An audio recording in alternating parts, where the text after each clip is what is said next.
Metro TV will start in 1 minute and 30 seconds.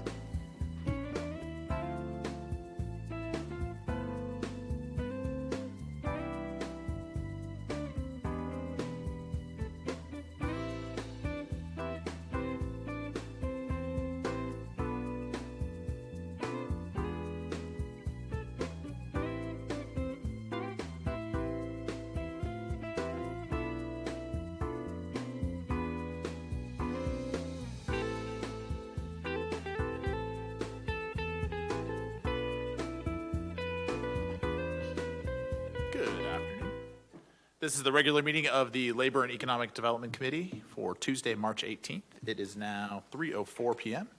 I am Committee Chair Councilman Ben Reno Weber, and this meeting is being held pursuant to KRS 61826 and Council Rule 5A.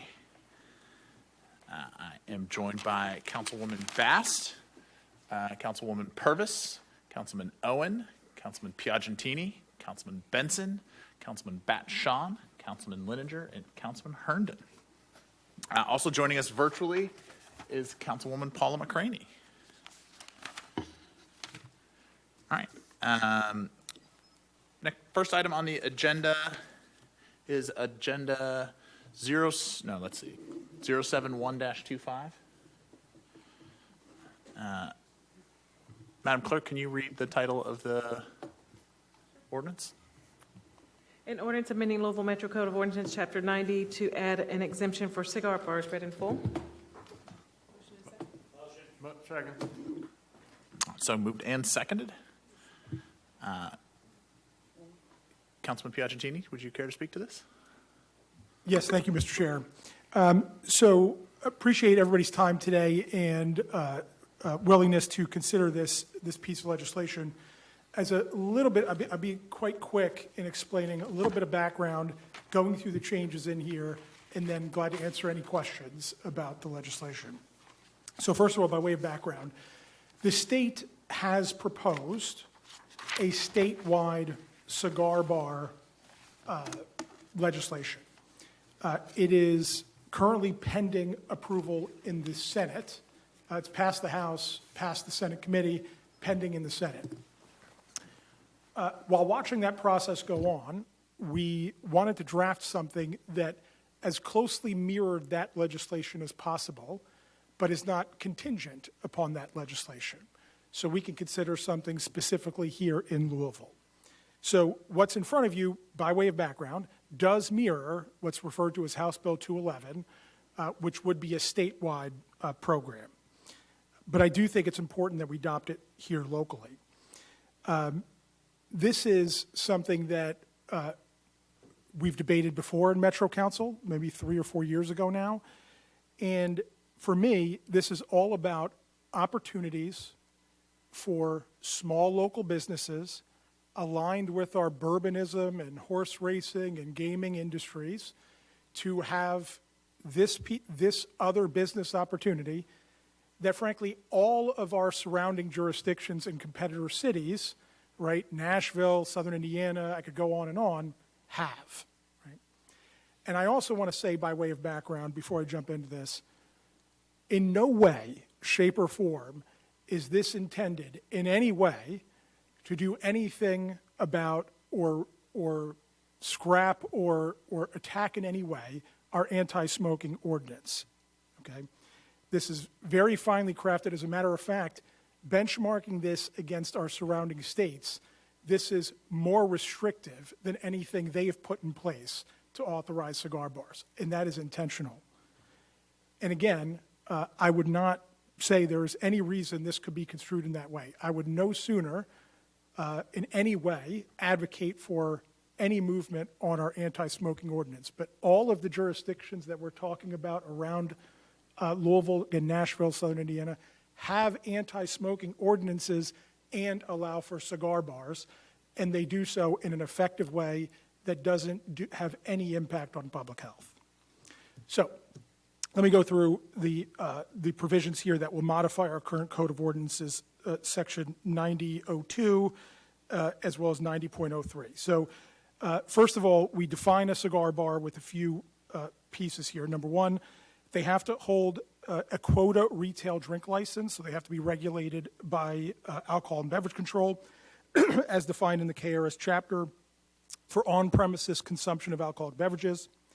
They must generate at least 15% of their annual gross income from on-site sale of cigars, pipe tobacco, paraphernalia, and accessories related to cigars and pipe tobacco, or rental of humidors or combination thereof. An incredibly important provision. This is 50% higher than Tennessee requires, higher than almost any other state minus one or two that we could find nationally. So this is a very high percentage, and this is on-site sales. They does not knowingly, and we'll get into some of the provisions of the law, sell products or services or permit entrance to anyone under the age of 21, does not permit the use, and this is an incredibly important portion, of electronic cigarettes, vapor products, or smoking products other than cigars and pipe tobacco inside the interior space of the cigar bar. So it's very specific in its limitations, right? No cigarettes can be smoked, et cetera. No vape products. So, then in section 90.03, we have the exemption, which is number 5, which is added to the exemptions, cigar bars. To be eligible for this exemption, they must, in addition to having the retail alcohol license, they must have a tobacco license pursuant to our Code of Ordinances, section 90.11, and comply with all provisions of that chapter and any local, state, or federal law pertaining to the distribution of tobacco products. Local law includes any provision of a Code of Ordinances as well as the Land Development Code. There are restrictions within that. It is not a given that you will get a tobacco license, for example. They must implement measures to be constructed in a manner to ensure that smoke from the cigar bar does not pass into interior or enclosed air spaces of any other structure if the cigar bar shares a physical wall or any common space. In other words, there's only really 2 ways you can pull this off. You have to be a standalone building, or you can imagine they have shared walls but not shared ventilation, right? Or not shared doorways into other spaces. That would be in violation of the law. They must provide, and again, this is part of the example of this going further than many other legislation that authorize cigar bars, they must provide a smoke-free space for the delivery of supplies, mail, and other items to the premises by persons other than employees and patrons of the cigar bar. The idea being, if you're patronizing it, obviously you've been notified, and we'll talk about that in a second. You know what you're about to be exposed to, but the UPS driver, the Amazon delivery person, and anyone else that is not there to patronize it should have a separate space that is smoke-free that they can enter, deliver, and leave. And then the last provision, they must provide notice, right? So they must provide notice that an individual entering the premises will be exposed to cigar and pipe tobacco smoke in the establishment, and that smoking or vaporizing of inhalants other than those cigars or pipe tobacco is prohibited. Notice must be placed in a conspicuous place at each entrance to the cigar bar where an entrant may be exposed to cigar or pipe tobacco smoke. Those are all the amendments. I'm glad to answer any questions from the committee members or others from Metro Council. Thank you. Does anyone have wish to speak? Councilman Owen. Just looking at it, can I get a little bit more clarification on a hookah lounge is completely set aside and must follow the current requirements for that, and really is carved out of this completely? That's my understanding. Is that correct? That's correct. Yes, this does not address that. They have a separate set of rules and regs that were adopted prior to this. Yes. Okay, thanks. Councilwoman McCraney. Thank you, Mr. Chairman. I would like to ask our councilman if there are numbers or some type of statistics that he could share of the number of people who have advocated for the cigar bars. And if we have any type of written communication from bar owners advocating for this, and what those numbers look like for their businesses. Yeah. Good question. The original state law was actually generated by a constituent of now State Representative Chris Lewis. So there was advocacy from him. There was advocacy from other cigar purveyors across the city, as well as others who had interest in potentially opening a cigar bar. And really from almost every community within Louisville, frankly.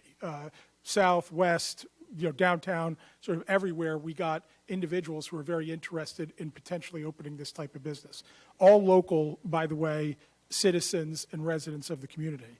And that ignores what I would call the rest of the community who might be people who might frequent a cigar bar and might go to prevail themselves with their services.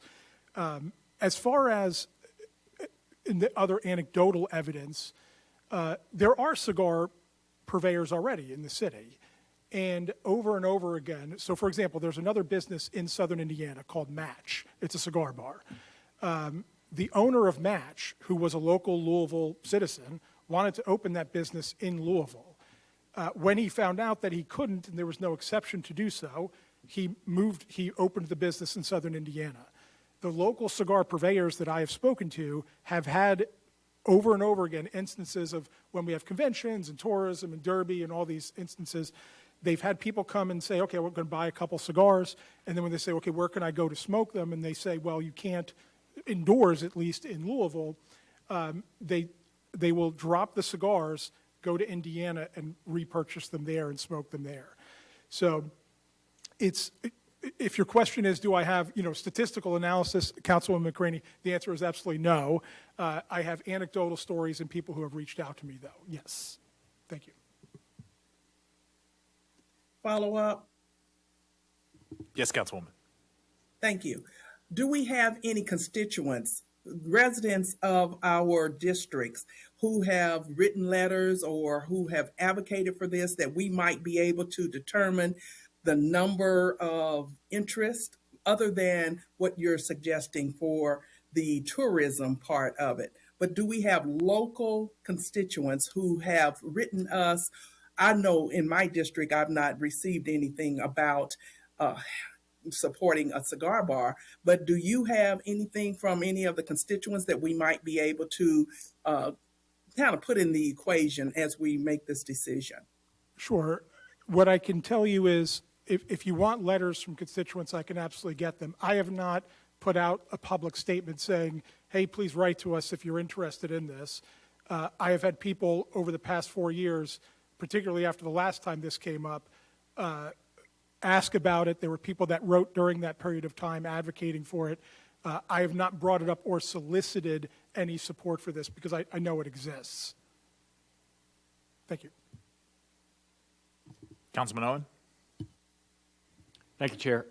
So I have had a few people reach out to me about this since I've been in office, and it was both local business people wanting to open businesses along these lines, but it was also people that were trying to do what Councilman Piagentini is talking about, which is pairing horse racing with bourbon with cigars. And so after getting those requests in my office and having a local person who has a cigar manufacturing company come in and talk to me about it, I started doing a little bit of research and started looking at what is happening in other cities.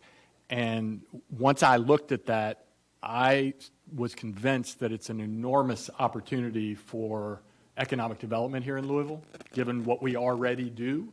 And so I went over and talked to tourism about it and told them a little bit about what I had found. There are cigar weeks in Tampa where literally tens of thousands of people attend these cigar weeks and flock to the city, and they do all sorts of events around cigars. Same thing in Atlanta, same thing in Chicago. They're all over the place, and they are big, big business. And so for me, for something like this, I mean, obviously health and wellness is super important, but if we carve out a small piece of our smoking ordinance to allow for this economic development opportunity and these business opportunities, and people that decide to attend these locations are doing so, knowing what they're getting themselves into, To me, it's a risk, if you call it that, or, it's personal responsibility for people, really. So for me, it's enough to make me say that it's absolutely worth it considering how big the opportunity could be. And listen, we could always say drinking alcohol is not healthy, right? I mean, that's just the way it is. I mean, gambling is not necessarily healthy. There are all sorts of vices that we do here in Louisville, and we do a lot here. We pick and choose which ones we decide are okay. So for me, smoking a cigar with other people who want to smoke a cigar with a small carve out in our smoking ordinance is worth the business opportunity that exists. So I'll be voting in support of this. Thank you. Councilman Lininger and then Councilman Herndon. I have a number of questions. I assume you'd rather do them one at a time than give a list and we work through it. My first question is that you said in your motivation about that there would be, spaces carved out for employees of, say, UPS, Amazon, delivering, where they would not be exposed. And it would only be people who are actively pursuing, their enjoyment of cigars. What about workers of the establishment, the people who work for the cigar bar? Would they still be exposed?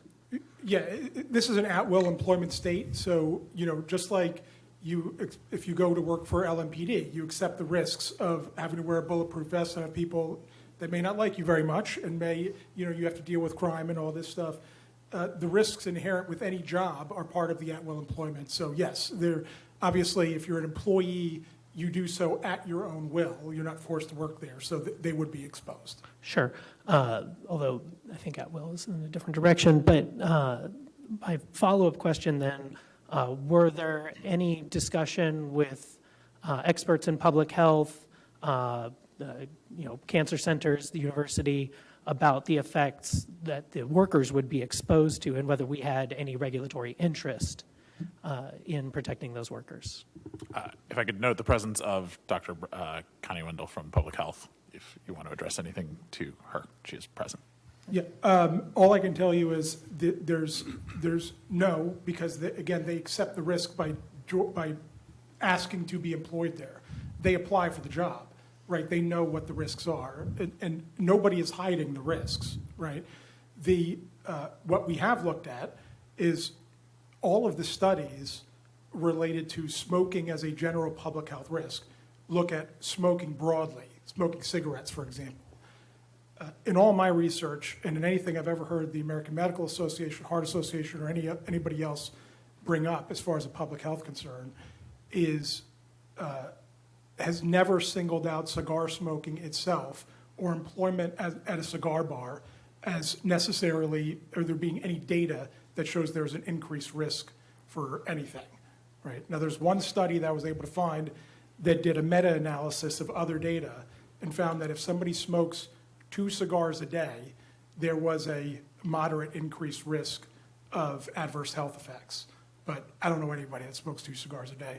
I haven't smoked a cigar in about 15 years. I think it would be totally insane to smoke that much. But no, as far as employees are concerned, it's an at-will state. They accept the risk by going to work there.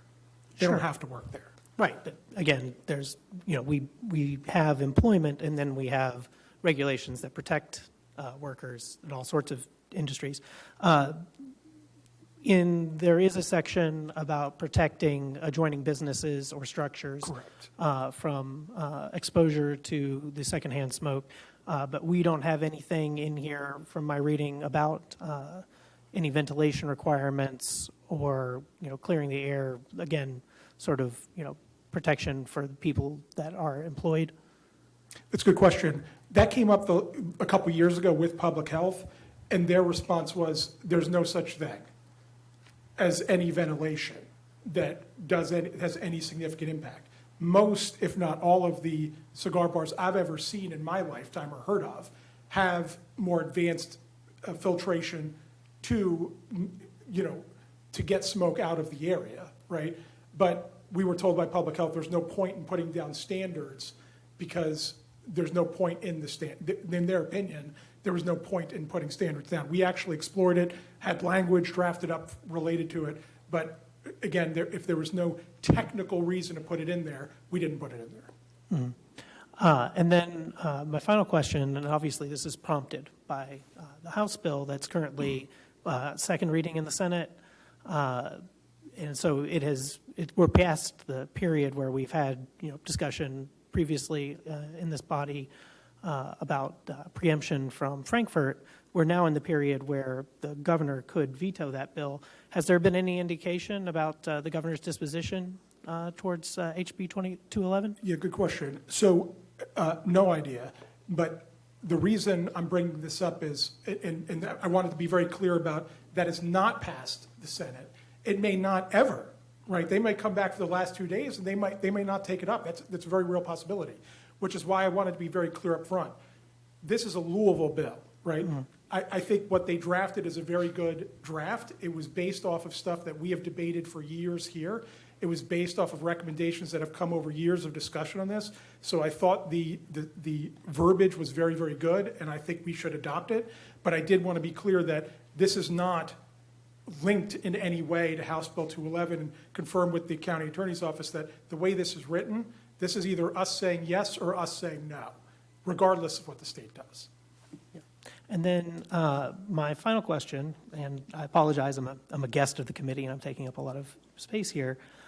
In the whereas section, there's the clause that the popularity of cigars has developed a strong cigar lounge culture and are perceived as less harmful than other tobacco products. Again, I wonder about the word perception versus actual facts. As you'd established, there's certainly less study of cigars and secondhand exposure than there is to cigarette smoke. However, my understanding is that a lot of the perceived difference, between the harm of cigarette smoking and cigar smoking is the question of inhalation. Generally, cigars are, they're smoked in a very different manner. You're not, breathing in, holding in the tobacco smoke. But that would not apply to secondhand exposure, which we do, I think, as a city, recognize as a public health risk, and we do recognize as having pretty negative consequences. So I wonder if there was any, in terms of the,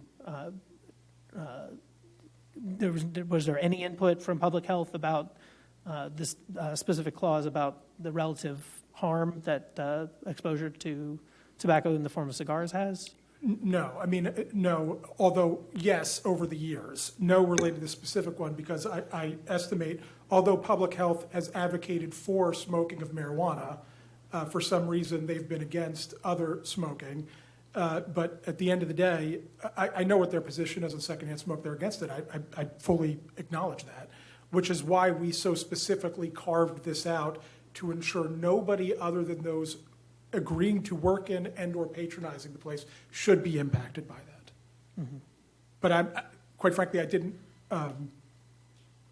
if you want to amend the whereas clauses, I'm fine. I was more focused on the. Well, I can't make a motion, but maybe I'll consider it on the floor later. But again, okay, I've exhausted my questions. Thank you.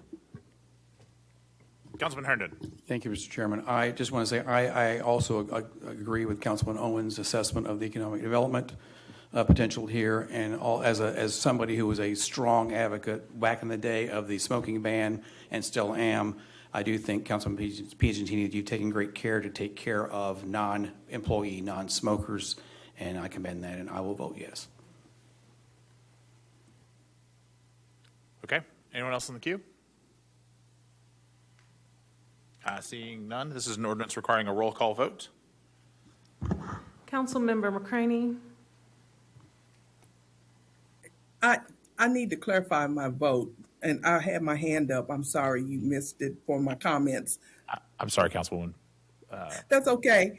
But let me just say that cigar smoke contains the same toxic compounds as chemicals that cause cancer that are found in cigarettes. And because of that, and until I can read how we have written this ordinance up has less effect on people getting cancer. And until I see how the state is going to actually vote, if they indeed do vote, if they certainly approve cigar bars, then let them be that person to bring that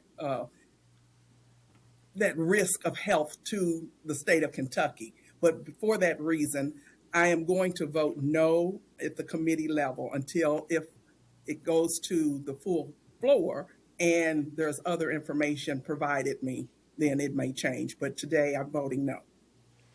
Thank you. Thank you, Councilwoman, and I apologize for missing you earlier. Mr. Chair, you have 6 yes votes and 2 no votes. Thank you so much. This item will be sent to old business. All right, the next item on the agenda is a presentation by GLI, which would be the overview of the process, performance, and regional economic development role at Greater Louisville, Inc. Here to speak to that is Clark Welch, and while he's coming, I would like to make a special thank you to our folks from Metro for showing up. Though you were not necessary, your presence contingently was very important. So, Director, thank you.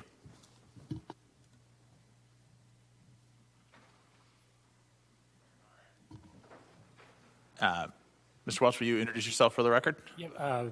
Thank you all for having me. My name is Clark Welch. I'm Vice President of Economic Development for Greater Louisville, Inc. The floor is yours, sir. Thank you all for having us today. Appreciate the opportunity. Lot of familiar faces, so good to see everybody this afternoon. We wanted to take some time this afternoon to provide an update, as Councilman Rena Weber mentioned, on GLI's role in regional economic development, talk about our process, some recent success we've had, just to update the committee on the activity that we are performing within the economic development space. Before I jump into the presentation, I did want to take a few minutes and just introduce a couple of coworkers who are with me today. So I have Abby Fletcher, who's a Director of Economic Development, and Nicole Kaforsky, who are both Directors of Economic Development, and then Helen Hacker, who's our Director of Government Affairs. So I just wanted to acknowledge them being with us today. I should have led with that slide. So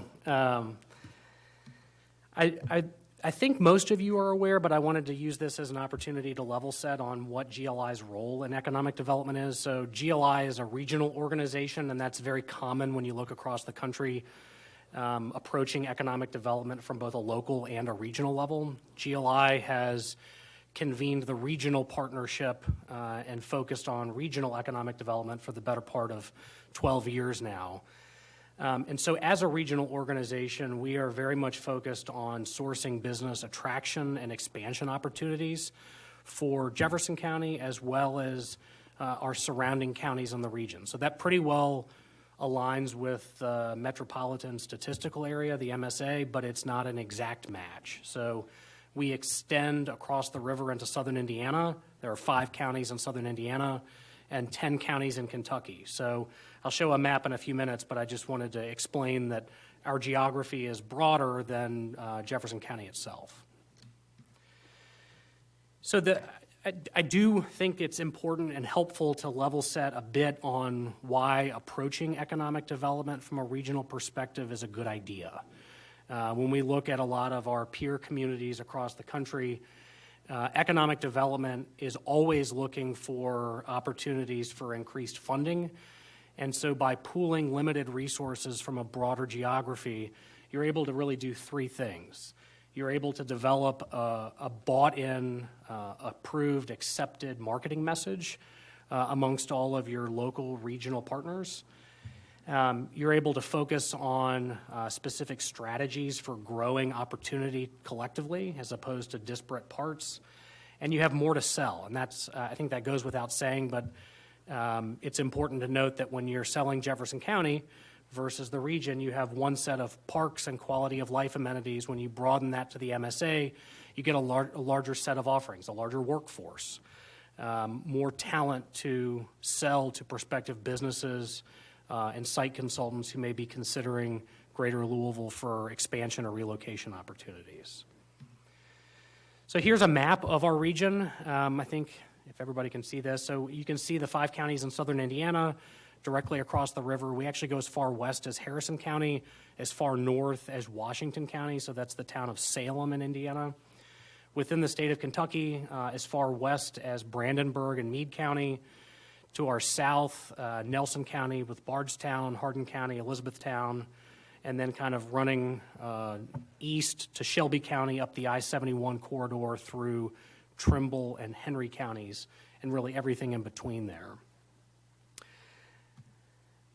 Our expertise at GLI focuses on those regional marketing efforts. We also convene the Greater Louisville Partnership, which is the collection of those local economic development organizations across the 15-county area. So within Jefferson County, the local partner is LEDA, the Louisville Economic Development Alliance. In Oldham County, it's the Oldham County Chamber and Economic Development Organization. So each county has a bit of a different structure for how they perform economic development, but those local partners are underneath our regional umbrella. So we've developed in the last couple of years a regional website. So it's designed to have data that is pertaining to each of our county partners that we have established in a measurable, consistent way. And the real purpose of that is so that if someone is looking at our region and they want to look at data that relates to specific communities, we're providing that information in a consistent way across each of the 15 counties. Once a year, GLI conducts a regional familiarization tour, so we sort of flip the coin. Instead of our team going out and engaging with consultants and businesses out of market, we actually invite those consultants to Louisville to spend 2 or 3 days, understand some of our regional competitive assets, meet a lot of the local partners that we convene and bring together, and give them a kind of a taste of what the greater Louisville region has to offer. And oftentimes it's pretty encouraging. You know, some of these consultants may never have been to Louisville before, and after they finish 2 or 3 days here, their perception is drastically different from before when they came. And so that's always encouraging to have people leave Louisville with a totally different viewpoint that they had prior to visiting. So it allows us to foster those relationships, keep those close at hand as we're trying to identify opportunities. We also have a number of research and data tools. So within Jefferson County, we work closely with LEDA on providing data, any information that we can. We do the same for other regional partners. So there may not be that capability within some of the collar counties around Jefferson, and it's important that they have access to that information. And I've already talked about some of the conferences that we attend nationally across the country to try to foster those relationships and build the leads for our project pipeline I'll talk about in a minute. Bear with me on this slide. There's a lot to unpack here, but I think hopefully this is helpful in explaining how GLI operates in economic development versus some of our local partners. So you can see everything in blue on the left-hand side of the screen talks about where the regional scope of influence exists. So that's where GLI operates. So it's everything that we just talked about on regional marketing, regional conference attendance, trying to generate opportunities to feed the top of our sales funnel for prospective businesses that want to expand or relocate here. We work with them through initial inquiry, try to do early level real estate searches, and then ultimately, once the prospect or the business identifies where in the region they're interested in putting boots on the ground and coming for a site tour, we bring in the local partner, whomever that may be, to conduct a site tour.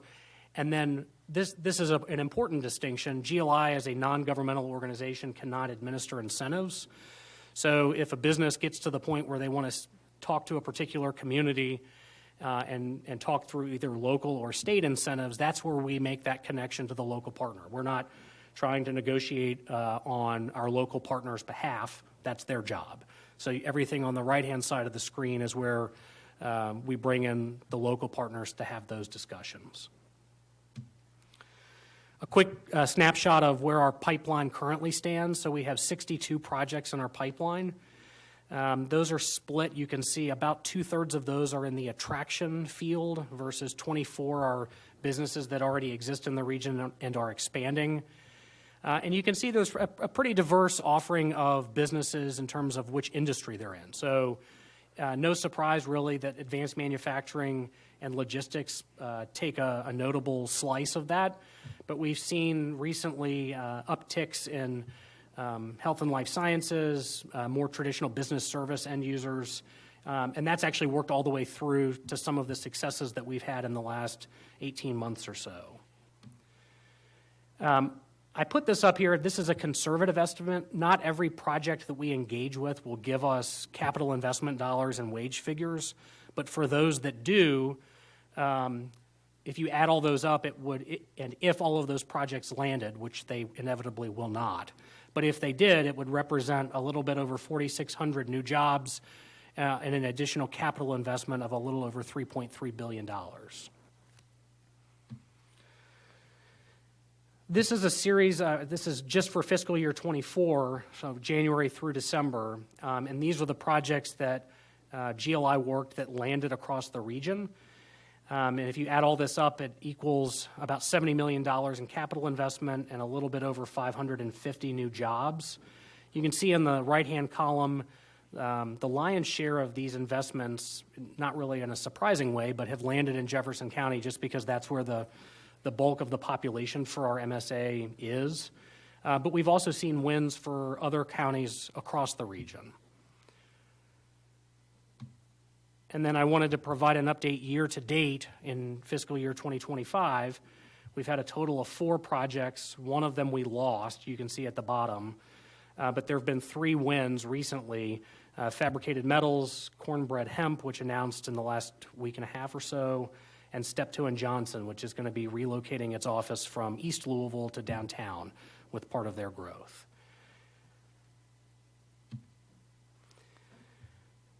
Somewhat related but different, it was interesting to listen to the discussion earlier about the ordinance that was proposed, talking about peer sets and comparisons to peer markets.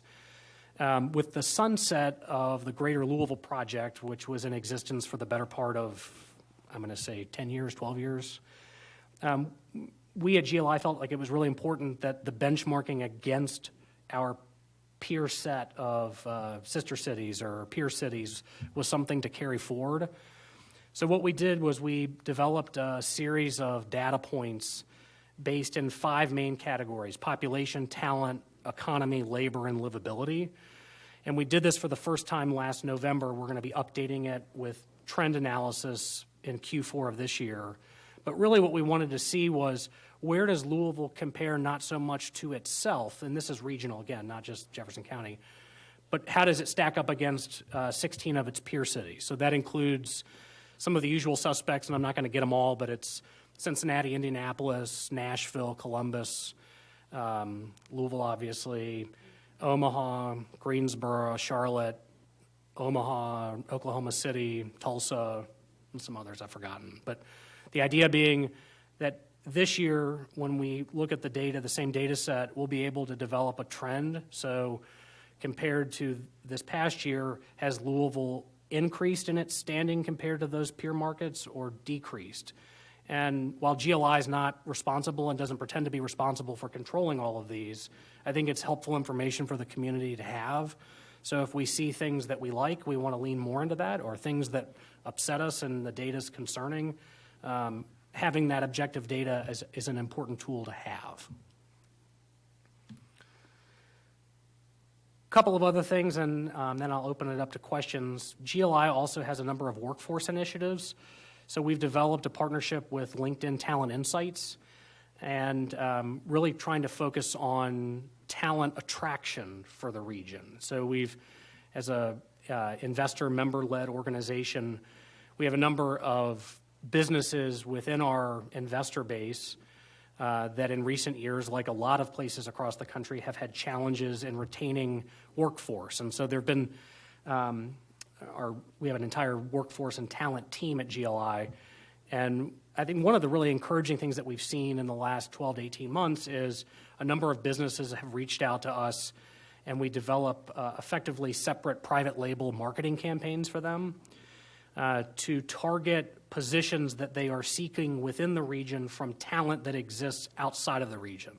So growing the population, growing the workforce, instead of cannibalizing from other peer organizations within the region, finding markets where that talent exists in a greater supply, the cost of living is about the same, and then we're able to serve them targeted marketing ads that then direct to a website on the back end of GLI's website, and then serve those back to the client. So a major healthcare provider in Louisville worked with us last year. They had 300 open positions for registered nurses.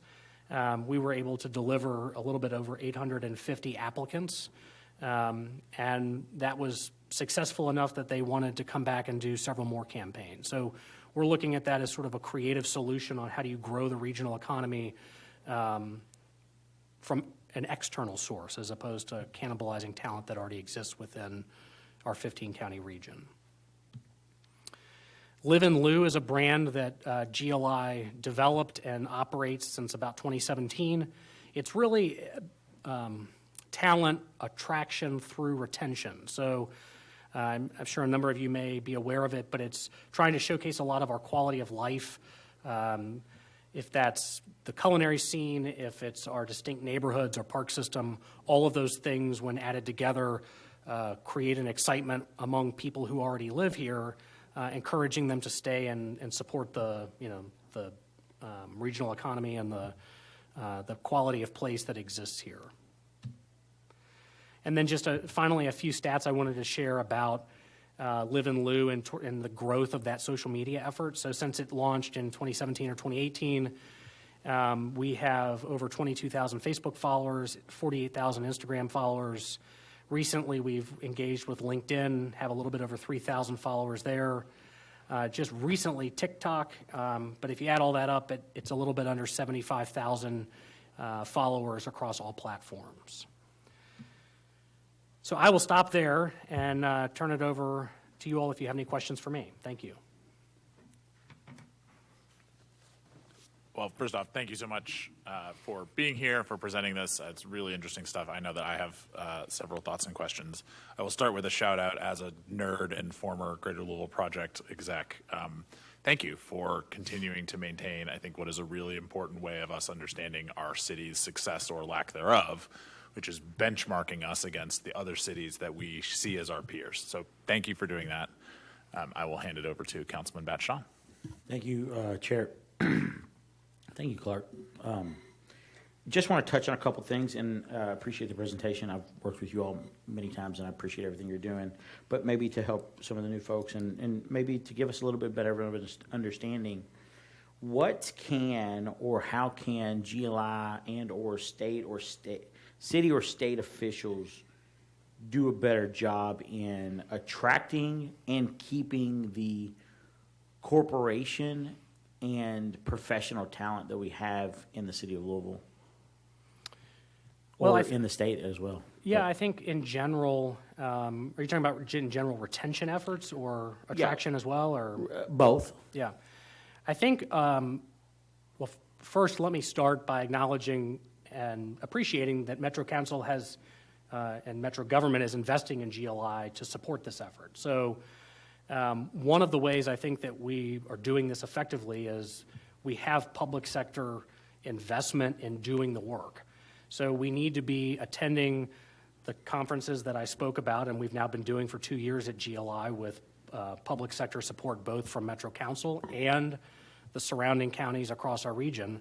So I think that's a good first step that has happened, and we've been encouraged by the ability to go out and sell ourselves outside of the region and take the time and make the travel and make the relationships that are going to lead to some of the engagement with consultants that will keep Louisville top of mind when they're working with prospects who could be considering our region as a good candidate. So I think that's a good first step. And then on the retention piece, I think we at GLI as the regional organization treat our relationship with all 15 counties the same. So retention work is typically the function of the local economic development organization. And so that's Bullitt County and Meade County and Jefferson County. And if there's anything that we can do to support those efforts, or that we catch wind of a business that may be a flight risk, so to speak, we certainly make our local partner, if it's Jefferson County, if it's Bullitt County, aware of that. Yeah. So Yum Brands, for example, I'll just go, just say it. Like how could we have prevented that in a case of that situation or magnitude, and how could we have maybe even attracted? They're leaving Louisville, a Louisville brand, a state of Kentucky brand, a Louisville brand, KFC, leaving this state, going to Texas how could we have attracted what they have in Texas here and done a better job in that rather than losing that brand? Is a question, but probably a lot longer than what we have in this meeting today. And then in support of industry, of manufacturing and things like that, I see we've got Fabricated Metals. It's in District 25. Huge shout out. I think they're doing big things. But aside from that type of industry, how do we attract, let me rephrase that. How much of that industry is GLI doing in the South End or other professional industries? I'm going to ask a Yes, clarifying. So sorry, is that was- the question what we're doing to support manufacturing or how we're trying to diversify industry outreach? Diversify. A couple of things. I think this is where my department within economic development bleeds a bit over into advocacy.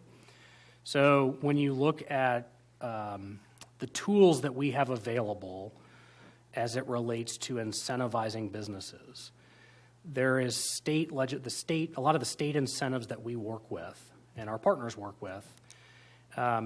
There is a requirement to reach a certain capital investment threshold. So incentives are based on how much capital investment you're making and the total number of jobs that are associated with that investment, assuming that those are meeting the median wage targets that we want. So we don't want $10 an hour jobs. We want jobs that are going to be lifting the overall income for the region.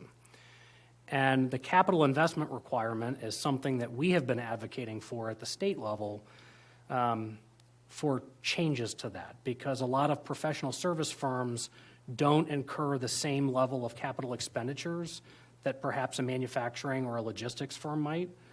But the wages associated with those professional service firms are typically much higher. So if there's a way to amend the state incentive legislation that would allow for more eligible costs to be applied toward that capital investment threshold, I think it could go a long way toward increasing our ability to have a more competitive incentive structure. Thank you.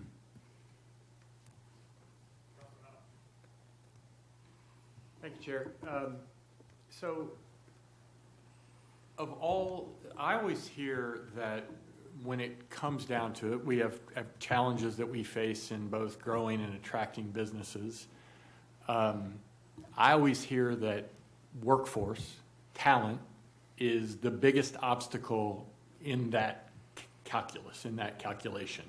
Is that true, or is it just a combination of things? It's a combination of things. It depends on the prospect you're talking to. So in some industries or sub-industries, workforce remains incredibly tight. And that's not unique to Louisville. I mean, it's a lot of places across the country.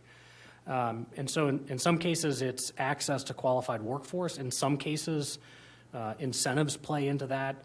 In some case, overall quality of life and access through direct air service from your regional airport. I mean, all of those things plus others, it's not a this or that. It's sort of a,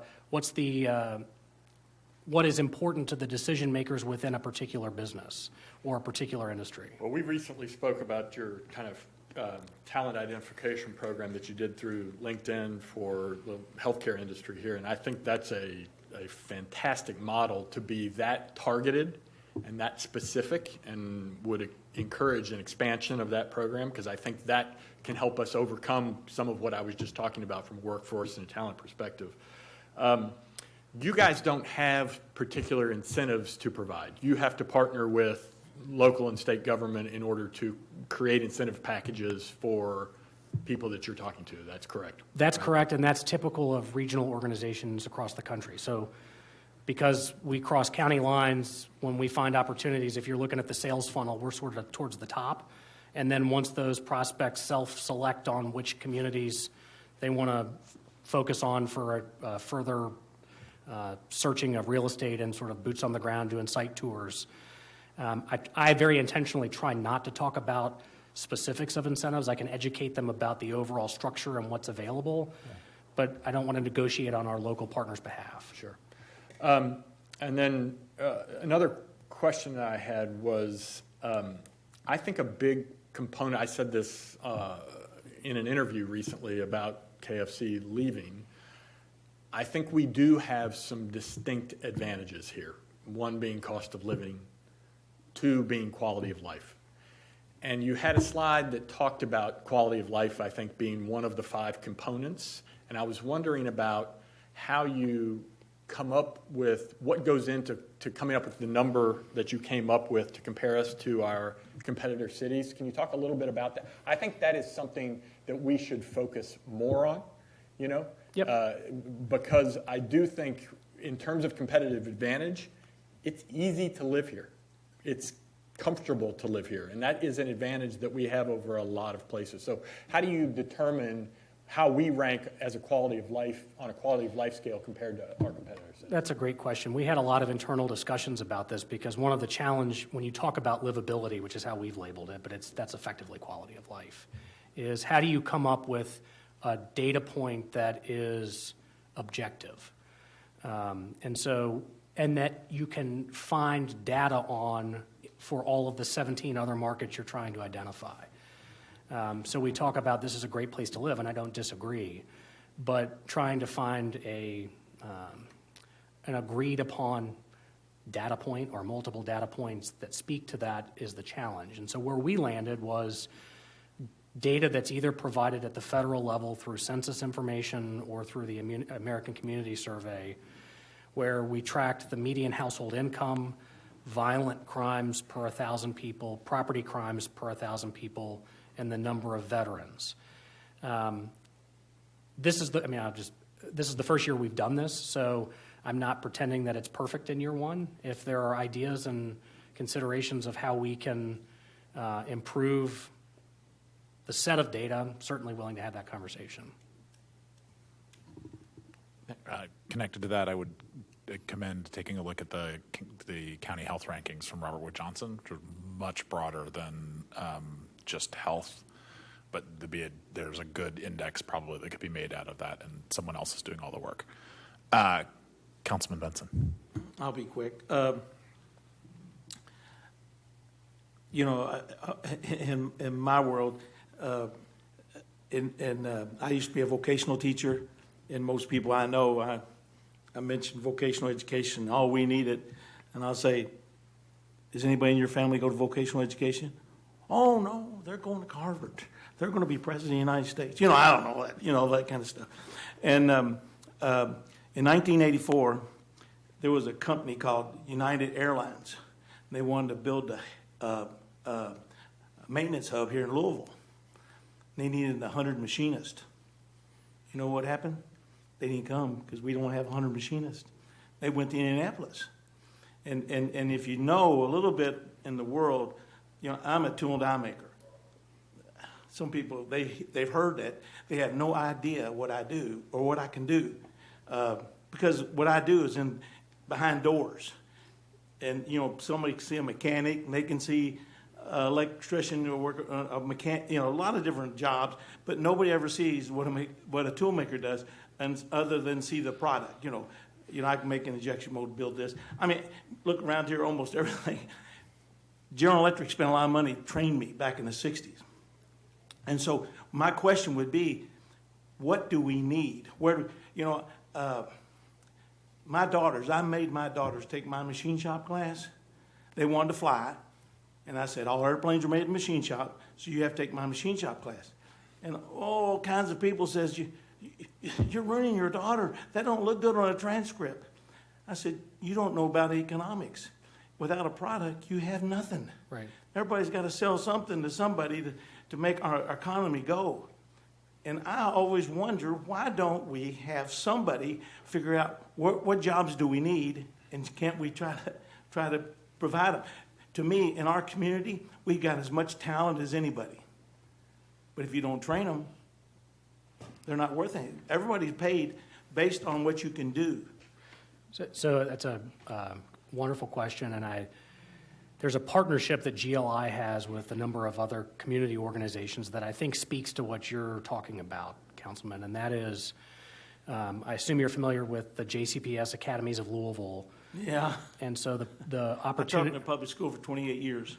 So then you are, definitely. So the ability for more hands-on training to occur within the public school system. And so GLI has partnered with Kentuckiana Works to dedicate a staff person. This is about 8 or 12 months in play right now, where GLI is the voice of the business community. So we have wealth of relationships and connections within the business world. And so what we're trying to do is get the business community engaged in the work that the Academies of Louisville is doing. And so that does two things. It creates exposure so that they're aware that JCPS is performing this work, but it also allows for changes in curriculum that can help create the pipeline of the talent of the future. So if the business community becomes more engaged in the work that the public school system is doing, it can help foster changes in the types of talent that you're creating that then fills that need. There's something that has to change. It's called attitude. And you talk to people in the school system, most of business people, you know, I put over 500 kids in jobs.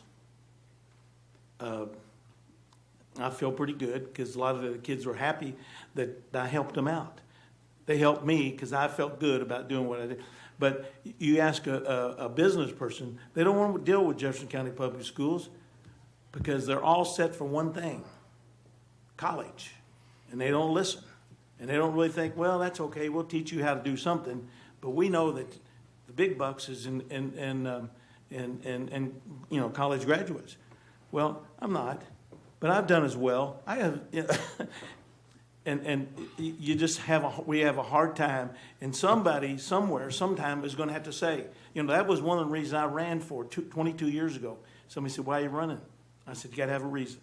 I want to help people navigate government, because if you've had dealings with government and it turns out good, I think you're lucky. Because most people feel the government screwed over them. But the other thing was try to create jobs. And nobody, you know, apprenticeship programs. You know, you want to hold on to somebody? When you have a apprenticeship program for 4 years, and every company could have an apprenticeship program, because everybody learns on a job. And you have some kind of curriculum. And when after 4 years, they get some kind of certificate that they graduate from. I mean, that had a lot to do for me, graduating from GE's Tool and Die Apprenticeship Program. One of the things being on it, I didn't have to go to Vietnam. I had an occupational deferment. Anybody who was a tool maker didn't have, you know, he had occupational deferment. Because because a lot of people don't know, they don't draft farmers or tool makers. You got to have food and you got to have bullets. Councilman, we got to vacate the room here. Okay. All right. Thank you so much. Very much appreciate the work that you guys are doing. I will flag on the way out that I was very pleased to see how much of the work that you are doing is around expansion as well as attraction. I think that's a story that we need to tell, and how much of this is about making things, moving things, and entertaining people, which is what I believe that our city and state should be focused on. So thank you so much for your time. Appreciate you being here. Yep. Thank you for having us. If there's no further business before us without objection, this meeting is adjourned.